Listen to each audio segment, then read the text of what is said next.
Hi, I'm Carolena from YumMatopia, and I was just sitting here having a conversation with my Yoni, my wondrous vulva puppet, and I was asking her what she liked. Yoni, do you want to share with all my friends out in the YouTube world what it is you like? Oh, I like to be adored. I like to be treated gently. Well, I'm no ventriloquist, but I can tell you that the Yoni massage, or entering sacred realms of the Yoniverse, is the most rewarding way for me to reset my circuits, to come back to myself, to really develop that affinity with all things in nature, living. And I wanted to share with you part 2 of the Sacred Yoni Massage. Our last installment, we started somewhere above the abdomen on the pelvis. We slowly brought our hand down. And as the yoni began to awaken and open and plumpify with pleasure, we continued our massage with round strokes, some shiatsu, even shiatsu around the clitoral hood, not ever really diving in for the clitoris. She's kind of a shy gland. She's hiding below her hood, as represented here, behind the hood. And we want to really have an awareness of the yoni and her breath. We lube up and we begin to stroke the entire yoni.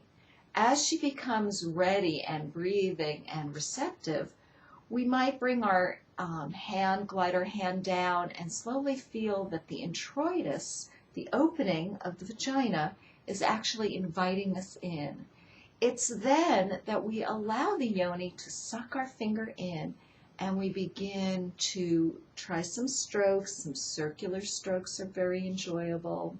Circular with a little bit of a squeeze around the labia is really wonderful. And maybe a little bit of teasing coming in and out. All the time being really conscious of our breath and our alignment to our own vertical axis. As we're massaging the yoni and she's breathing and opening and awakening, we've asked permission. It might have sounded something like, "May I enter your yoni temple?" We've allowed the yoni to suck us in, and we're massaging in circular fashion. As she's beginning to really engorge and open up, we may begin to search for that snake skin. The snake skin is the G-spot, which is actually the underside of the clitoris. And when we find that little area, some of us it's more of an area than just a particular spot, we use the come here motion, come here. So we're inside and we're stroking and doing come here. Not for any goal. We don't have to go crazy making our goddess do a circus act of ejaculation. If it comes, it comes. But just to really awaken the entire clitoral area, which the G-spot is a part of. As the G-spot becomes awakened, when we look to the outside of the yoni, we may find that hidden clitoris start to show its beautiful little head.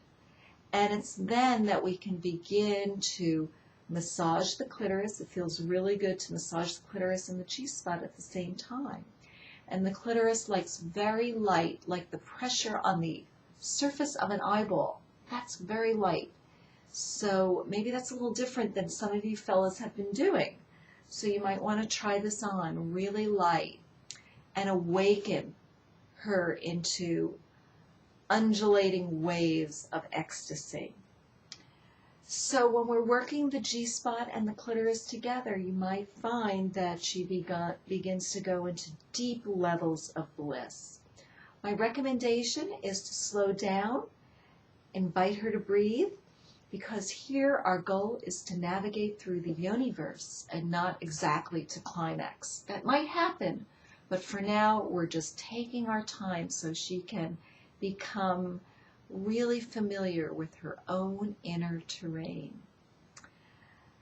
When she starts to really peak, invite her to breathe and bring the energy up into her heart.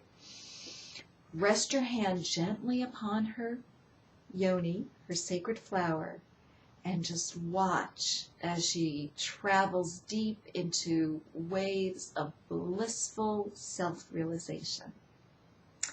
That's all for now. Until next time, remember to live your life with passion. Namaste.